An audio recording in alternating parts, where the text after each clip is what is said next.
Hi,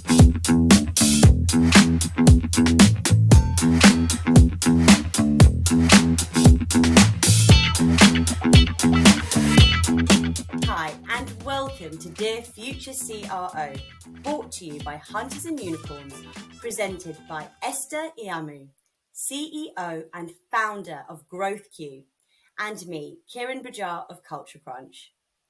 Today, we're absolutely thrilled to be joined by Gerri Elliott, strategic advisor and former chief customer and partner officer for Cisco, where she was a member of the executive leadership team. Gerri is also an independent board member for Whirlpool and Marqeta. Gerri, welcome. Nice to be here. Thank you, Karen. How are you, Esther? So excited for this conversation. We're going to have lots of fun. Now, obviously, Karen did an awesome job going through your current status and what you do today, but we would love to hear your journey from your perspective. And, how did you get into the profession of sales? And then why do you stay? Well, since this audience is supposed to be all about chief revenue officers, I want to make it about the numbers. So let's talk about the numbers. I have 42 years in technology, 42 years in this amazing business of ours that we love so much.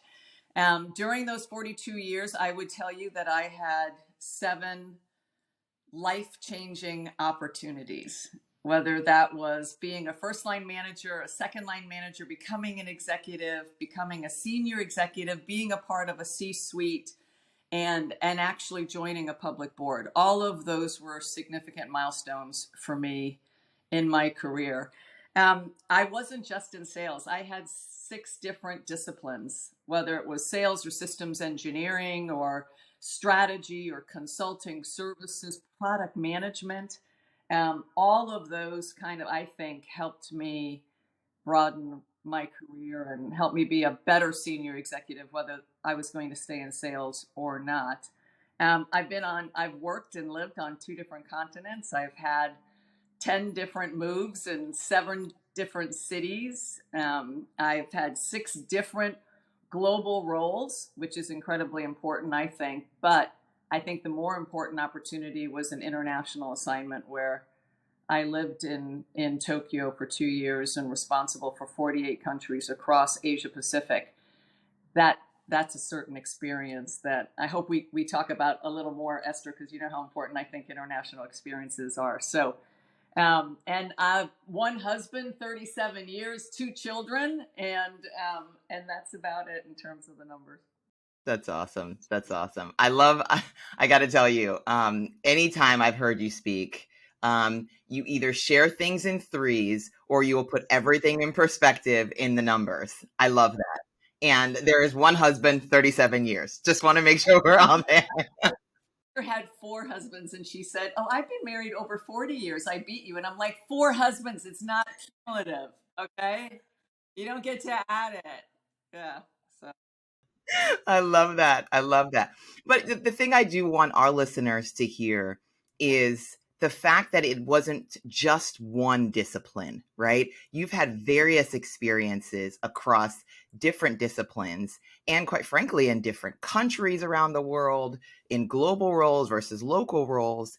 And it's encouraging to hear for really the future revenue leaders that are listening right now that you don't have to take one path to really succeed to the C-suite as a chief revenue officer. You can take multiple paths, and all of that experience is cumulative. Would you think that, would you agree that all of that experience has been cumulative for you? Oh, I absolutely agree.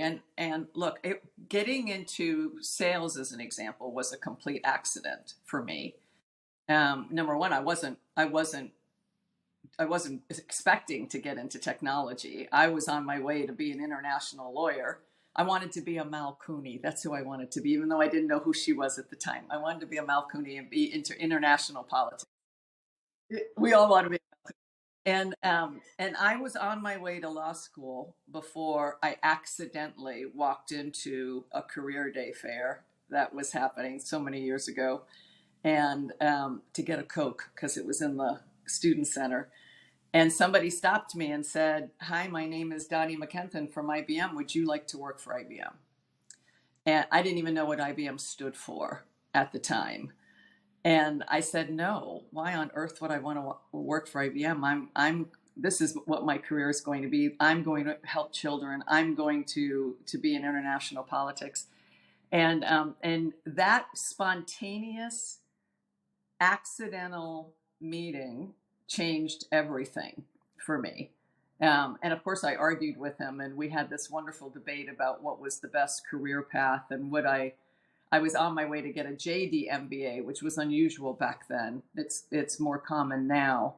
And he convinced me that working for IBM would give me a better business education than going to get my JD MBA. And I didn't believe him at first, but I believe he was right. That was accident number one. Accident number two was I wanted to be a systems engineer. I hated sales training.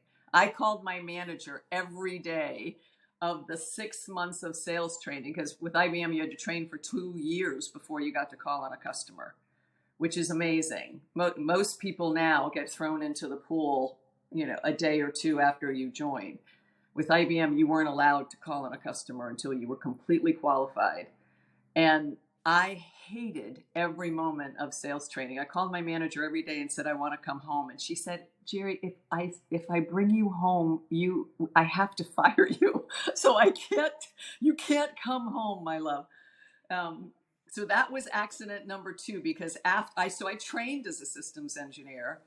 And it was at the end of my training, right before I was going to qualify, that they said, we love that you want to be a systems engineer. We want you to be a sales rep instead. And I did it kicking and screaming. But those two accidents, those two opportunities that I was reluctantly open to, it took a little doing, but those two things got me on my path of becoming eventually a chief customer and partner officer. So lesson learned, be open to spontaneous introductions, be open to things that you may not necessarily think you have the skill set to do. I hated sales. I wanted no part of it. I thought I would not have been successful at it, but somebody saw something that a little differently than I saw it, which helped along the way. Wow. That's an incredible story as to how you entered the world of sales. I know Esther touched upon this earlier as well, but we're really keen to understand what made you stay, Gerri? I stayed because I loved helping customers achieve what I thought were their objectives. There are two types of salespeople, I always say. There's the type that absolutely loves what they sell so much, loves the product, loves the solution, loves it so much, and they understand it and they believe in it, that they have such credibility just because of the passion that they have for that particular solution. There's another type of salesperson that they just love to sell. It doesn't matter what it is, almost. They love the act of selling. They love the achievement, the milestones, the ringing of the bell, the quota, the adrenaline that they get when they've made 100% or more. Those are two different types of salespeople. I think magic actually happens when both those things cross. When you love your product so much, but you also absolutely love the high that you get from helping your customers achieve their objective and your own achievement. I was the first. I really actually believed that what I was selling in IBM back so long ago, and then of course Microsoft and Juniper and then Cisco, I only joined companies that I loved what the product was. I believed in it. I never lied to my customer. I never sold them something they didn't need. If it was our product and it wasn't the right fit, I told them that. Go someplace else. And I still have customers over 42 years. I've had customers for probably 30 of those years, 35 years that I've known, that we grew together, that we went up the ladder together, and now they're CEOs and C-suite executives. And they still trust me because they know I would never, ever lie to them about what was right for them. I started as that first type of salesperson, sales leader. I ended up at the second. I ended up kind of loving the high and the adrenaline and I think the last count was 157 quarters that I closed or something like that. So I always say I age exponentially at the end of every quarter, but I love the achievement of it. So you mentioned something about you kicking and screaming getting into sales. And there was somebody who saw something in you that you didn't see that just that really pulled you along into this profession. And it's a perfect transition into our next question around the importance of mentorship. And I'd love to get your perspective on overarchingly the purpose of mentorship for both the mentee and mentor, but what it's done for your career over the years. Well, I told you about the 7 different life-changing opportunities I've had. And I will say that probably 6 of the 7 were people that tapped me on the shoulder and said, "You're ready for this next role. You're ready for this opportunity." And in the beginning, probably half of those, I did the typical, and I hate generalizing like this, but I find it true. It's the typical female reaction, which is, "I'm not ready for that. I'm not ready for that." I can give you 5 names of somebody else that's a better fit for that than I am. And I stopped doing that after the 3rd or 4th time. You got to train yourself to stop with that reaction. But in all those cases where I was tapped on the shoulder, somebody said, "I see more in you than you see in yourself. I think you're completely capable of this, and you need to take this opportunity." And in IBM, back those so many years, it was very structured how you progressed your career. You did this role, then you did this role, then you did this role, then you did this role. And that actually probably helped back then, making the decision easier on what you had to do next. And your mentors helped you along the way. It was very simple. The ladder was laid out for you. That was probably the first third of my career. The second third of my career was taking opportunities that I thought would broaden me. Different disciplines, as I said, not just sales or systems engineering. I went into product management. I went into marketing. I went into consulting and services. Mentors helped me along the way with that because it wasn't in the same chain. Now I was a completely different disciplines, and they truly helped me think through what were the best opportunities at that time. If you're going to step aside, not advance, but step aside to broaden, those are incredibly important opportunities. And boy, mentors certainly helped with that. And then the last third of my career was the things where heart and mind are together. We're aligned to your values, aligned to your passions, doing the things that you really want to do. And of course, mentors help then. So I've been blessed with not just mentors, but sponsors. And you know the difference. Everybody knows the difference, right? The mentors are the ones that can advise you and coach you. But the sponsors are the ones that will advocate for you behind the scenes, in the room when you're not there. They'll lay a bit of their credibility on the line for you at their own peril if it doesn't work out, right? And so I was blessed to have not only mentors, but sponsors that truly, truly helped. Your question in terms of what's the benefit, that was the benefit to me as a mentee. As a mentor, there are several benefits. There are, number one, depending upon who you choose, and you really have to choose wisely. This is a relationship. It's a symbiotic relationship. It's not one that can happen accidentally. I think it's one that has to be earned. You can't walk up to somebody that you don't even know or a complete stranger and ask them to be your mentor. You have to earn the opportunity to be that mentee. And that mentor has to see something in you that earns the right to have you, quite frankly, as a mentor. So it's symbiotic. There has to be some commonality. There has to be some synergy between the two of you for it to be beneficial, both to the mentor and the mentee. From a mentor perspective, it can be the relationship, just the relationship itself. It can be the professional relationship itself. It can be where that mentee is in the business so that you can get an insight into what's happening at that particular level that you wouldn't know based upon the level that the mentor is.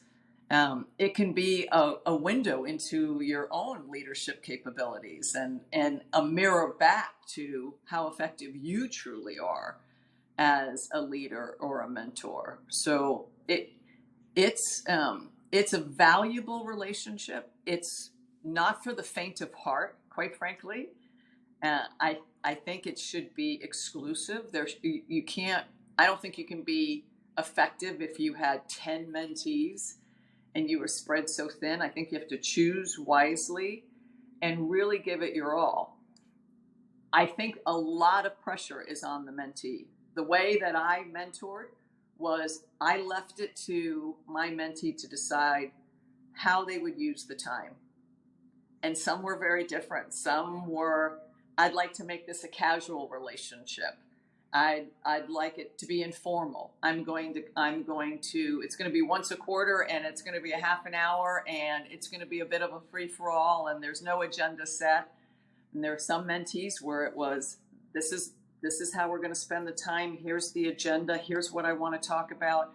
Very different personalities, very different situations, both valuable, but it's up to the mentee to decide how they use that precious time that the mentor will give them. So a lot of pressure on the mentee. It's great hearing your insight, Gerri, regarding mentoring as the mentor and also as the mentee. And just circling back, we touched upon your experience in sponsorship and why it's so incredible. This is something that Esther and I talk about in great depth, but really keen to understand your thoughts as to how sponsorship can become more normalized, in your opinion. Normal. I don't know if it can become normalized, as I said, because I think it's an opportunity that has to be earned. I think you have to see the person in action. You have to see something in them that they don't see in themselves. And you have to decide that person has incredible potential and they deserve an opportunity to advocate for them. And so that's not something that can be programmatized, I don't think. I think it's sort of like finding your partner, it's one of those that it just has to happen. I sponsored Esther. I saw in Esther what I don't think she saw in herself, this incredibly bright, articulate go-getter who was going to set the world on fire, right? That's what I see in Esther. And so I chose to be Esther's sponsor. She didn't ask me. I chose to be Esther's sponsor. And so I don't think it can be normalized. I don't think you should assume that you're going to get a sponsor, as an example. I think once you know that person and you believe you've shown what you're capable of doing and that you've done the best work you possibly can and you believe that you can go further, then I think you can have a strong conversation about you wanting sponsorship and asking somebody who that sponsor should be. It may not be the person you think it should be. They may have a different point of view in terms of the best sponsor for you. So it's a process, but I think it's a process that has to be earned. Yeah, great. I'm flattered and so honored by you sharing that comment, Gerri. So appreciate that.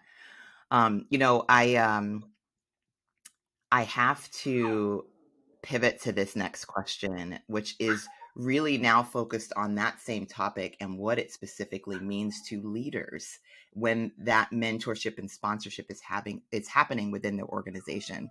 So there's a Forrester study that talked about the importance of purposeful diversity, equity, and inclusion practices within sales truly affecting the performance of sales teams. One in particular that stood out to me was they measured teams that had these practices like mentorship, like employee networks and connection, and measured how they affected their sales performance. And they saw that those that had leading programs and intentional programs saw lead to opportunity closure at 54%, whereas those with lagging programs that didn't really have intentional like mentorship programs, for example, saw lead to opportunity conversion rates of 26%. And, I'm hearing that and I'm thinking as a leader, goodness, I'd want to make sure we have those programs or mentorship or connection things happening in my organization outside of my leadership. I'd love to get your perspective on what you've seen across the various roles that you've had as a leader and in your organization. Have you seen things like mentorship or other diversity or equity and inclusion programs really affect the success of your teams and the performance of your sales teams? I believe so, absolutely, but it's taken all different forms. It's either been spontaneous and organic and just happened, or it's been, as you stated in the Forrester study, something where an organization says, not only building people's fullest potential is incredibly important, regardless of diversity. But it's even more important because of the value of diversity. And we all know that diverse teams are just better performing teams. I don't know how many more studies we need to show that diversity helps the bottom line. It does. And so now if you look at a mentor program and you say it can happen spontaneously, it can happen organically, but it may not happen spontaneously and organically for everyone. And so we need to make sure that we get to all aspects of the organization. We get to all races, all gender, all walks of life, all economic situations, whatever it is, all sexual persuasions. We want to make sure that no one is left behind. And the only way to ensure that is to formalize it and to make it a structured program. And that's where I think it is brilliant. Now, there's always an organic piece of that program that I think you can't overly structure it. You can't make it so, and I've seen those fail miserably, where this is how we're going to do it, and you two are going to be a pair, and you're going to like it. You're going to love that relationship, whether you do or not. That doesn't work. You have to create a program and a structure where there is that process of finding the mentor and the mentee, or the sponsor and the sponsoree, in an organic way where it makes sense to. When I chose a mentor as an example, a mentee as an example, I always said there were, 3 things I looked for. They had to be geographically attractive, because I'm sorry, it's really hard mentoring somebody in 18 time zones away from you. There had to be some similarities between the two folks. It might be personality, it might be where they were in their career. Did I have something that I felt like I could offer them? And the mentee had to understand what their responsibilities were, right? Those were the 3 things. And I think programs should think about what are the 3 things that are going to put the right mentors and mentees together. May not be my 3. It might be somebody else's 3. But thinking through that process, I think is incredibly important to the program itself. So it's a balance, like everything else. You can't go to extremes. It can't be too informal. It can't be too formal. It has to be something that is natural, but structured enough to really ensure that you're getting the result that you want. That was definitely not meant to be a commercial for GrowthQ, but it was the perfect commercial for GrowthQ. Let's just call it. I mean, you just mentioned, right? Having a tiny bit, just enough, a touch of structure, of location, of personality, and then really owning what is this relationship going to be? And that's exactly what we purposely do for all of our GrowthQ matches, right? Is understanding their personalities and is there a match? Understanding what the mentor has to give and what the mentee is looking for. And then let's really help set you up with the right expectations of how to make this relationship as fruitful as possible. So I just love that. We're going to cut that and record all the things. That was awesome. So cool. So, Joe, we've heard, we've talked about the pros of a diverse team, right? But can we just pivot towards understanding your thoughts and experience with regards to diverse interview panels? What are your thoughts with that? What's been your experience? Well, diverse interview panels is just one aspect of the process itself, right? All hiring, you should make sure that you have diverse slate of candidates to begin with. And that, I think everybody pivoted on that first, oh yes, we are serious about diversity and we make sure that we always have a slate of candidates that are diverse. Well, that's just one part of the process. You better make sure that you have a diverse slate of interviewers as well, because that diverse candidate better see their representation in that company, whether it's on the leadership level or at a minimum, the people that are interviewing them. And you have to think about, I think the interview process itself has to be incredibly structured. I'm not a fan of interview processes where, this interviewer asked this set of questions, and this interviewer asked a completely different set of questions, and this interviewer asked a third completely different set of questions. I'm of the principle that there should be a majority of the questions that are exactly the same for all the candidates and for all the interviewers. And then there should be a smaller percentage of the questions that should be related to perhaps the expertise of that interviewer, so that they can go a little deeper with the candidate itself. Why do I say that? I think that's the great equalizer. Because when the interviewers come back, and if they've all asked different questions and gotten different answers, of course, because the questions weren't the same, how do you have a fair conversation about who the best candidate is? I think you have to ask the same majority of the same questions so that you can all come back in the room and say, who answered that question the best? And evaluate on that. And so to me, it levels the playing field more. And it's a nuance, but I think it's an incredibly important nuance for the process to be fair for all those candidates and to have a productive conversation based on data and real answers to questions versus what you suppose the answer to the question might have been that you didn't pose.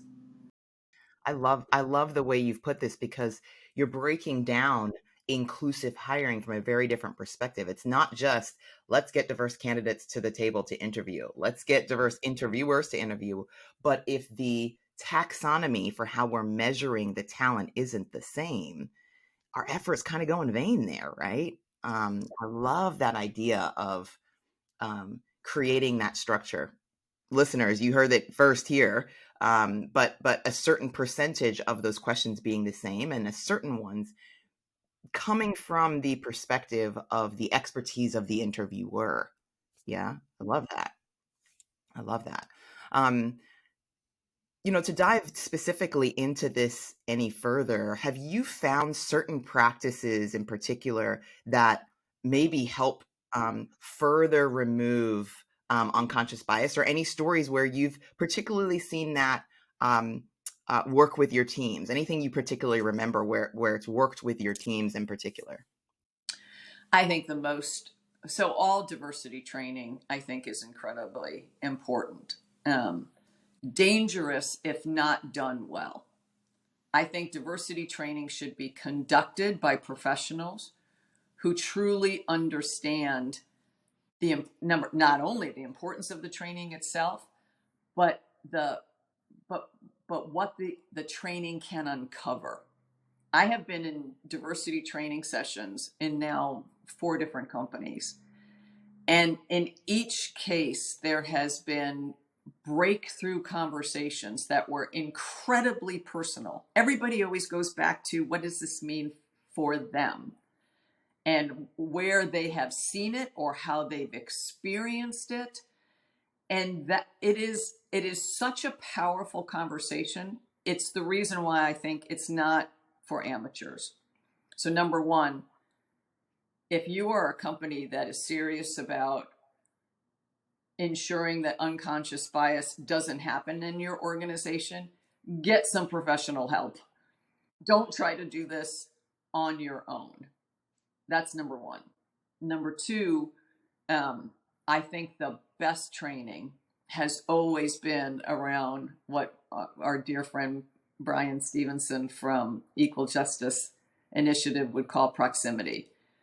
Proximity training or proximity experiences, I think, matter. Proximity being get one-to-one with that person, get up close and personal, understand how people have experienced unconscious bias and put yourself in their shoes. And the only way to do that, you can't read about it. You have to see it and you have to hear it for yourself. And you can do that one-on-one.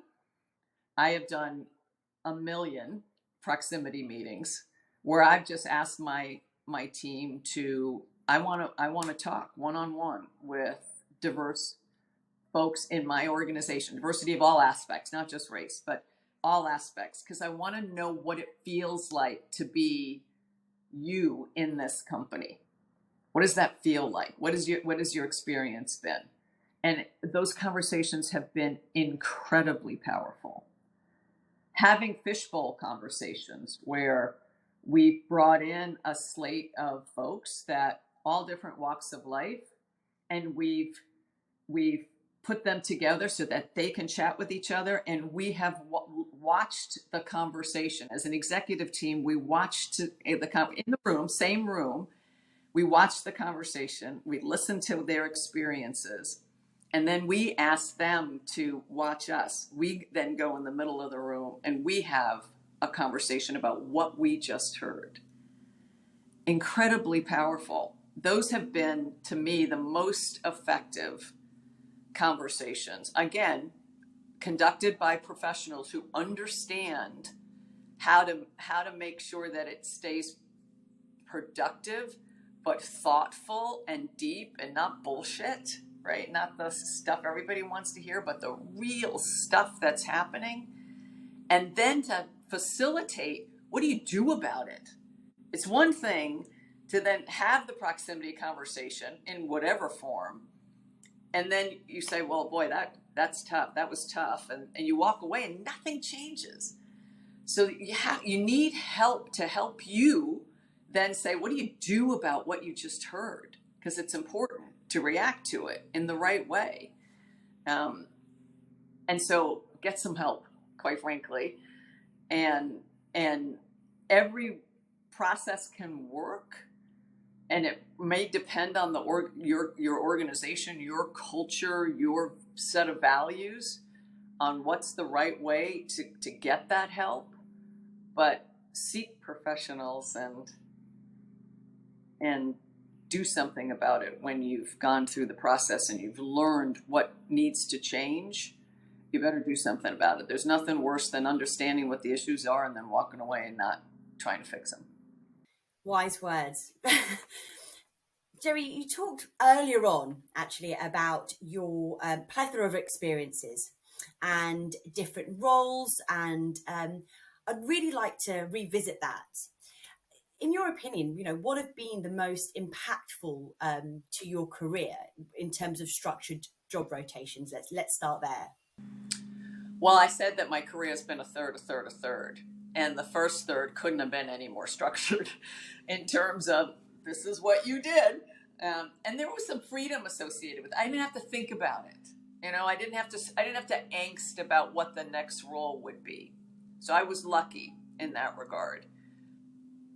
Other companies may not be that structured. And so you might have to fend for yourself with what that next role would have been. I thought some of that structure was unnecessary at the time.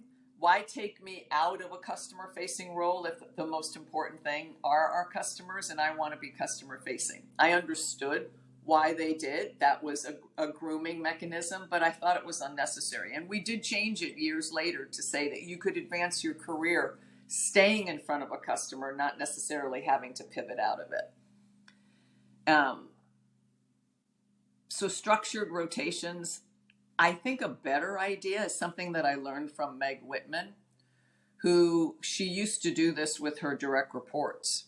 She would shake up the chairs with her direct reports on a regular basis. She would say, okay, you're our CMO. Well, guess what? You're now going to be our CRO. And you're our chief legal officer. And well, guess what? You're now going to be our government affairs person. She would shake it up on a regular basis. It had nothing to do with, quite frankly, performance.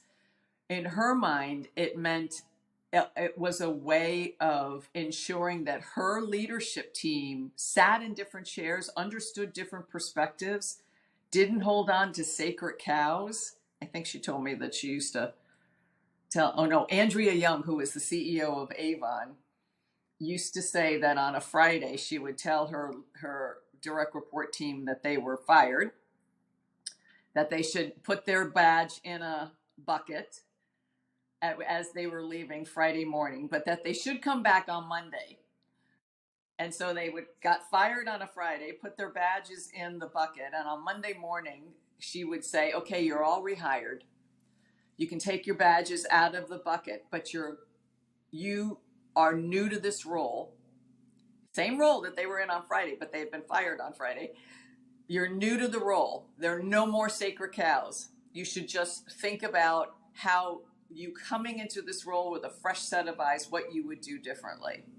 And it's a silly exercise, but it's one that just gives you perspective of how would you do it. And I think of that structured rotation the same way, the Meg structured rotation. I love that because I actually think it makes you fresh and keeps you spontaneous.